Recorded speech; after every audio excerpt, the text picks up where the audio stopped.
What else have you on your mind? Well, I was just thinking of, and the reality of surrender is really putting it into practice in that daily life, like in very small things. Yeah.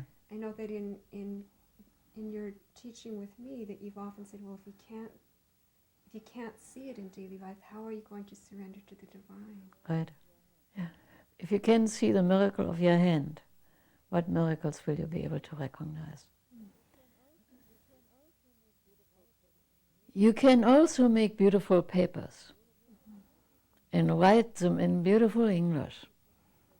And then you're totally incapable of carrying anything out in practically in daily life. People are in a process only to cultivate their emotions, but they are not being able to act on it. They live in a fantasy.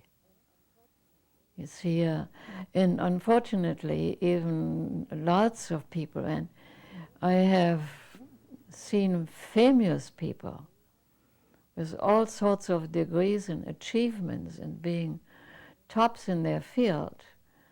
When it comes to spiritual matters, they cannot distinguish fact from fiction in their own mind.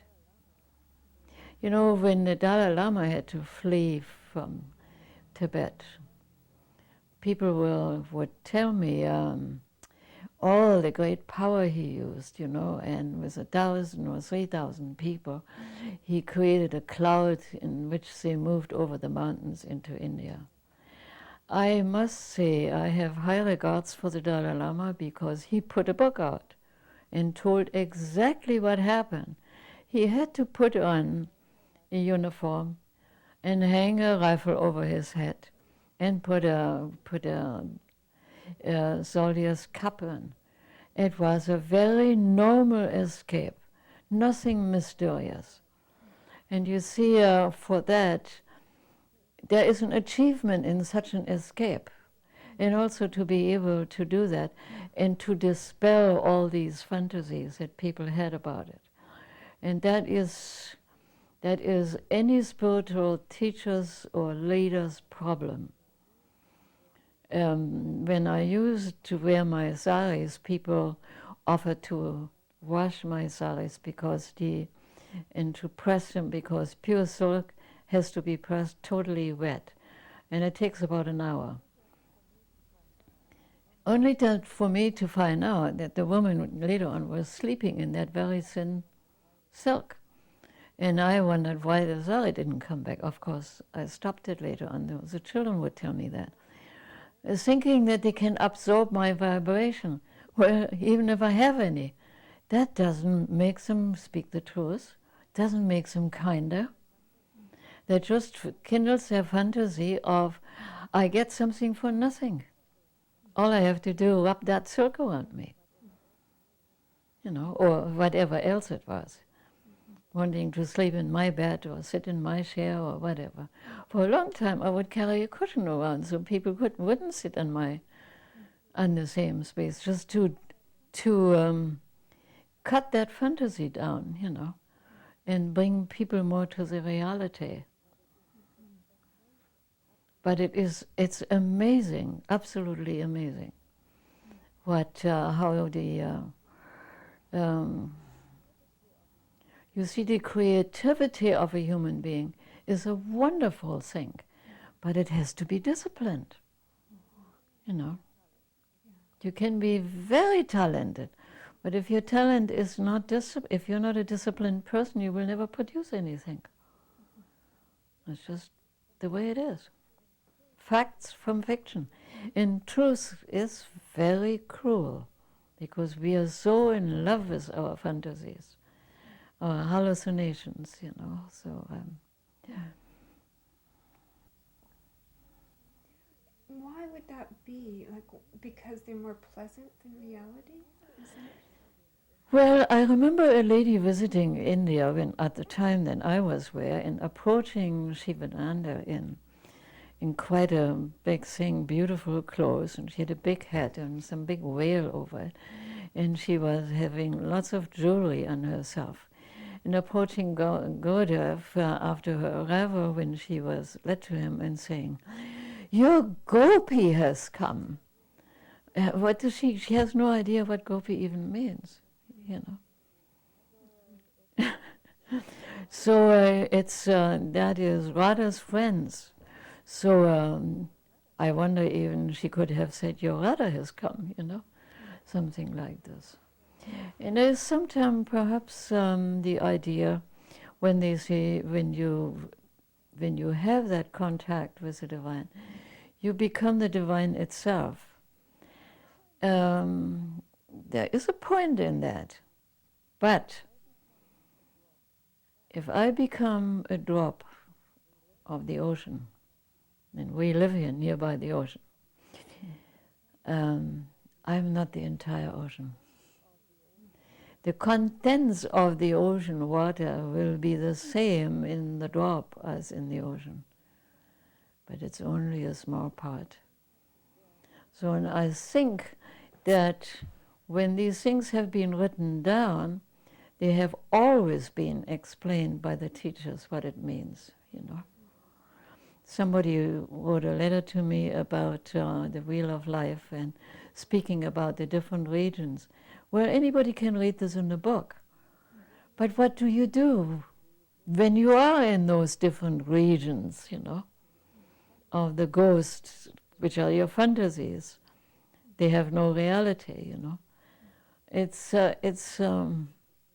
not easy, and many people go to Buddhism because it satisfies their emotions. They have to stop satisfying.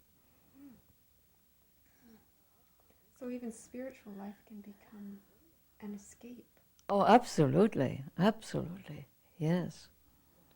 And you must definitely learn to be also an independent thinker. I don't think anybody who is truly a messenger of the divine in that sense will want people, yes, you know, and no, you have to become an independent thinker. And even within a group, but it doesn't mean that you have to cut everybody's head off, so that your particular way of thinking is the only acceptable means, you know. That is not. That's good for you. And others will have to respect this in the same way in which you will have to respect other people's differences, positions, thought about, you know, whatever. But if you keep the spiritual aspect foremost in the lives of the people and remind them what they're here for and why did you come, and have them reflect, and then you discuss things, you know, about problems, then you can also learn from the mistakes of others. If you want to learn, you can always learn from the mistakes of others. You can learn from anything, anywhere, from a dog, from a cat, from a bird, even from an ant. And yet I find that you're very kind with people, and even thinking back on my own approach, when I really didn't know anything about what it was, and yet you continue to encourage that little spark in people. You have to not rely on your intellectual assessment of a person. You have to listen within. And you have to watch for the signs that the divine gives, you know. And then you do this, you do what you recognize has to be done, you know. You see,